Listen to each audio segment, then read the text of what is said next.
मुजफ्फरपुर में अस्पतालों की लापरवाही पर होगी कड़ी कार्रवाई। सिविल सर्जन बीते दिनों जन स्वास्थ्य कल्याण समिति के सचिव डॉक्टर एलबी सिंह ने प्रसाद हॉस्पिटल अग्निकांड को लेकर किया प्रेस कॉन्फ्रेंस। से मची हड़कंप, सिविल सर्जन से लेकर अधिकारी तक रहे एक्टिव।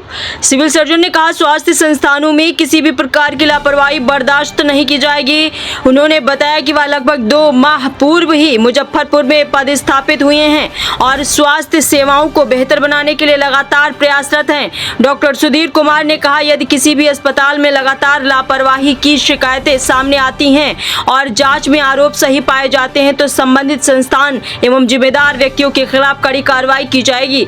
उन्होंने हाल ही में प्रसाद हॉस्पिटल में हुए अग्निकांड का उल्लेख करते हुए कहा कि मामले की जांच की जा रही है। जांच के दौरान यदि किसी व्यक्ति या अस्पताल प्रबंधन की लापरवाही अथवा दोष सामने आता है तो उसके विरुद्ध नियमानुसार सख्त कार्रवाई की जाएगी। सिविल सर्जन ने कहा कि मरीजों की सुरक्षा और बेहतर स्वास्थ्य सेवाएं प्रशासन की सर्वोच्च प्राथमिकता है तथा इसमें किसी भी प्रकार की कोताही स्वीकार नहीं की जाएगी। पूरी सूची नहीं है, हम लोग प्रयास कर रहे हैं।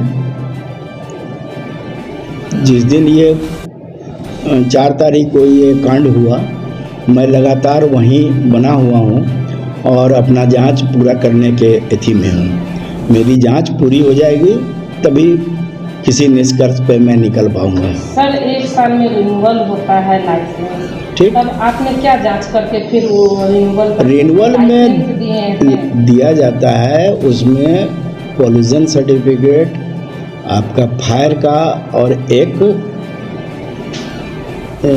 पॉल्यूशन फायर और एक और मेडिकेयर का, प्लस डॉक्टर जो काम करेंगे, जो स्टाफ काम करेंगे, वो सब देख के दिया जाता है। सर, आईसीयू में कहते हैं अब एक घर भी बनता है तो उसमें इस तरह का टेक्नोलॉजी और स्विच का इस्तेमाल किया जाता है कि जब भी शॉर्ट सर्किट हो तो गिर जाए। तो फिर वहाँ इस तरह का विधि व्यवस्था क्यों नहीं था? ये आपने जांच किया था? ये तो फायर वाले करके देंगे ना, हम लोग को वो चीज़ नहीं देखनी। आपका क्या ड्यूटी है? सिर्फ डॉक्टर है कि नहीं, वो सारा चीज़ देख लेना है जी। मरीज को क्या दे सकते हैं, नहीं दे सकते, उसकी जानकारी पूरी ले लेनी है, उसी आधार पर हम लोग करते हैं। मान्यता के मामले में अभी तक कितने हॉस्पिटलों की जांच हुई है? देखिए, अभी तो मुझे ये प्रसाद में ही मिला हुआ है, तो मैं अपनी जांच यहाँ पूरी नहीं कर पा रहा हूँ अभी तक।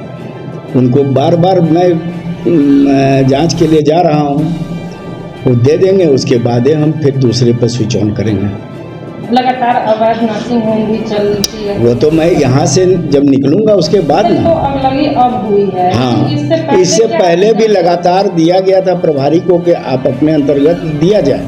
आखिर इस घटना में, इतनी बड़ी घटना हुई, तो दोषी कहाँ पर अपने आप को? तो जब तक जांच में निकल के नहीं आएगा तो कैसे दोषी किसको मानेंगे हम? लेकिन इससे पूर्व में भी तो कई इस तरह से पूर्व में तो अब मैं तो बहुत अभी रिसेंट ज्वाइन किया हूँ।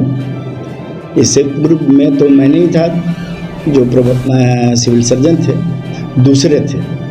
आगे भी क्या कार्रवाई होगी? आगे अब जांच रिपोर्ट में जो निकल के आएगा उसके आधार पर ही फिर आगे और पर कार्रवाई की जाएगी। पप्पू यादव तो 7 रुपये आरोप लगाया सिविल सर्जन की, क्या? अब वो तो मंत्री हैं कि मिली भगत से अस्पताल ऐसा ना। अभी तो अगर मिली भगत रहती तो मैं तो अभी 2 महीना पहले ज्वाइन ही किया हूँ। अच्छा, हाँ, अभी तो रिसेंट मैं ज्वाइन, सुबह में मैं आपको भी बताया था। तो क्या लग रहा है सर, यहाँ का विधि व्यवस्था आपके आने से दुरुस्त होंगे कि नहीं? मैं प्रयास तो कर रहा हूँ। अगर कंप्लेन ऐसा आता है, शिकायत किसी भी नर्सिंग, तो मैं तुरंत उसको अटेंड करता हूँ। क्या कुछ करता? ऐसा नहीं, हाँ, अभी तक जब आएगा तो मैं जाऊँगा। मेरा नाम doctor Sudhir Kumar, civil surgeon.